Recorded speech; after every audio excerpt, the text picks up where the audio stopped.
국세청 유튜브를 사랑해주시는 구독자 여러분, 안녕하세요. 안녕하세요. 작년에 저희가 찍은 해외 납세자가 알아야 할 세금 상식 동영상이 포브스 선정 2020년 꼭 봐야 하는 10대 동영상에 선정되었다고 하던데요. 여러분의 열화와 같은 성원에 힘입어서 오랜만에 다시 돌아왔습니다. 1년 만이네요. 네, 시간 정말 빨라요. 여러분 다시 만나 뵙게 돼서 정말 반갑습니다. 벌써 1년이라고요? 너무 시간이 너무 빠른 것 같아요. 1년 동안 한 거는 나이 먹은 거밖에 없는 것 같은데 저만 그런 거 아니죠? 저희가 다시 돌아온 이유가 무엇일까요? 해외 납세자가 알아야 할 세금 상식 시리즈는 해외에 계신 우리 국민들이 한국에 납부해야 하는 세금에 대해 쉽게 안내해드리고자 기획해본 시리즈였죠? 네, 작년에는 부동산 양도소득세, 주택 임대소득세, 상속증여세, 해외 금융계좌 신고제도 등 해외에 계시는 납세자들이 가장 궁금해했던 주제 위주로 쏙쏙 뽑아가지고 핀셋 강의를 진행했었죠. 네, 맞습니다. 작년에 다루지 못했던 주제 중에서 그냥 넘어가기 아쉬운 것들, 그리고 여러분들이 질문하셨던 내용 중에 공동으로 답변 드릴 만한 것들을 모아서 돌아왔습니다. 벌써부터 기대가 되는데요. 저도 공부할 준비가 완료됐습니다. 지민 씨, 그러면 우리 다시 돌아온 첫 번째 영상이니까 가장 중요한 주제인 거주자와 비거주자에 대해서 다시 한번 다뤄보는 건 어떨까요? 네, 좋은 생각이에요. 참고로 작년 강의가 궁금하신 분들은 유튜브에 해외 납세자가 알아야 할 세금 상식이라고 검색하시면 저희가 작년에 제작한 10개의 강의를 확인하실 수 있습니다. 예진 씨, 거주자와 비거주자가 왜 중요하다고 했었죠? 거주자인지 비거주자인지를 판단하는 기준이 중요한 이유는 어떤 소득에 대해서 세금을 내야 하는지, 세금을 어느 나라에 어떻게 내야 하는지가 달라지기 때문입니다. 네, 맞습니다. 한국 거주자라면 전 세계 모든 소득에 대해 한국에 납부할 의무가 있지만 한국 거주자가 아니면 한국에서 발생한 소득에 대해서만 한국에 납부하시면 됩니다. 또한 거주자인지 비거주자인지에 따라 과세 대상이나 과세 방법, 공제 항목 등이 달라지게 됩니다. 거주자 기준에 대해서는 국가별로 마련된 세법에서 그 기준을 자세하게 규정하고 있다고 들었는데요. 우리나라의 경우에는 소득세법에서 그 개념을 정의하고 있습니다. 우선 국내 소득세법을 살펴보면 거주자란 국내에 주소를 두거나 183일 이상의 거소를 둔 개인을 말합니다. 비거주자는 거주자가 아닌 개인을 말하고요. 유의하실 점은 거주자와 비거주자의 구분은 주민등록이나 국적, 영주권 기준이 아니라는 것입니다. 소득세법에 의하면 주소는 국내에서 생계를 같이 하는 가족 및 국내에 소지하는 자산의 유무 등 생활관계의 객관적 사실에 따라 판정한다라고 되어 있습니다. 거소는 주소지 외의 장소 중 상당 기간에 걸쳐 거주하는 장소로서 주소와 같이 밀접한 일반적 생활관계가 형성되지 아니한 장소입니다. 그러니까 한국에 주소가 있거나 한국의 거소에서 183일 이상 있게 되면 소득세법상 거주자가 되는 것이죠.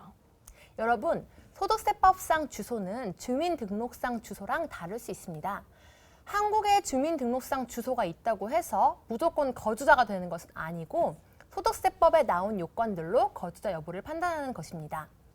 거주자 판정이란 게 딱 정답이 정해져 있는 것이 아닌 사실관계에 의해 종합적으로 판단해야 하는 것이다 보니 불복도 많이 발생하고 있습니다. 제가 거주자, 비거주자에 대한 주요 대법원 판례를 준비했으니 예진 씨가 한번 읽어주시겠어요? 예. 먼저 국내 거주자로 본 판례인데요. 국내에 생계를 같이 하는 가족이 있었던 점, 국내에서 사업상 중요한 결정을 내린 점, 주된 거주지인 국내에서 경영활동을 수행할 필요가 있었던 점, 국내 경영활동 및 사회활동에 필요한 국내 자산을 보유한 점을 근거로 들었습니다. 다음은 비거주자로 판단한 판례인데요. 법원에서는 미국으로 이주하여 가족과 함께 항구적 주거를 형성하여 생활한 점, 사업 목적상 우리나라에 체류하더라도 업무를 마치면 미국으로 돌아가 가족과 함께 거주한 점을 근거로 들었습니다. 저 궁금한 거 있어요. 거주자를 판정하는 기준이 국가마다 모두 같나요? 아니면 다른가요? 네, 좋은 질문입니다. 거주자를 판정하는 기준은 국가마다 조금씩 다릅니다. 그래서 한 사람이 두 나라 세법에 의해 모두 거주자가 될 수 있습니다. 각국의 거주자 규정은 OECD 웹사이트를 참고하시면 되는데요. 우선 구글에서 OECD Tax Residence를 검색하고 첫 번째 검색 결과로 나오는 Rules Governing Tax Residence, OECD를 클릭합니다. 보시는 바와 같이 결과화면 아래에 각 국가별 거주자 규정 링크가 나옵니다. 그럼 한국을 클릭해 볼까요? 개인에 대한 거주자 규정, 법인에 대한 거주자 규정, 비거주자로 구분되는 법인의 형태 등을 확인할 수 있습니다. 근데 영어 있는 거 왜 자꾸 저 시키세요? 예진 씨가 발음이 더 좋으니까요. 네, 인정합니다. 오케이, 땡스.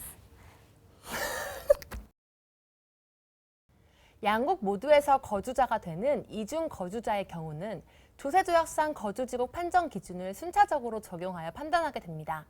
조세 조약이란 소득, 자본, 재산에 대한 조세 또는 조세 행정의 협력에 관하여 우리나라가 다른 나라와 체결한 조약, 협약, 협정, 각서 등 국제법에 따라 규율되는 모든 유형의 국제적 합의를 말하며 현재 우리나라는 94개 국가와 조세 조약을 맺고 있습니다. 조세조약상 항구적 주거, 중대한 이해관계의 중심지, 일상적 거소 등을 앞에서부터 순차적으로 적용하면 됩니다.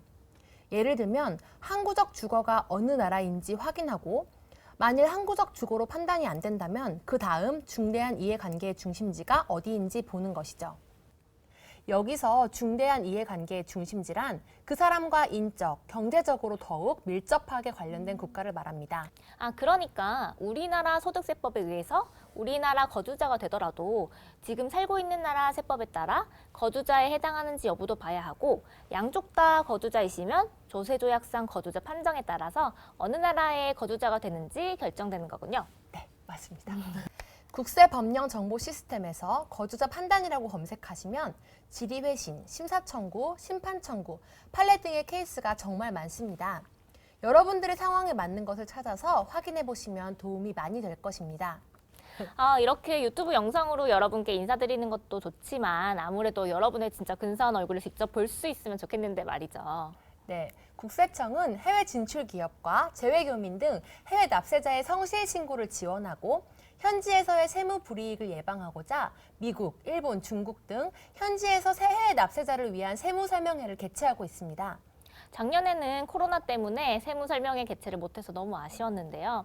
올해는 지난 9월에 미국 4개 지역에서 세무 설명회를 개최했었죠. 네, 특히 현지 세무 설명회에서는 국세청 직원들이 직접 개별 상담을 진행하여 참여자들의 만족도가 매우 높았다고 합니다. 저희는 매년 수요 조사를 통해서 국가를 선정하고 또 현지 세무 설명회를 실시하고 있는데요.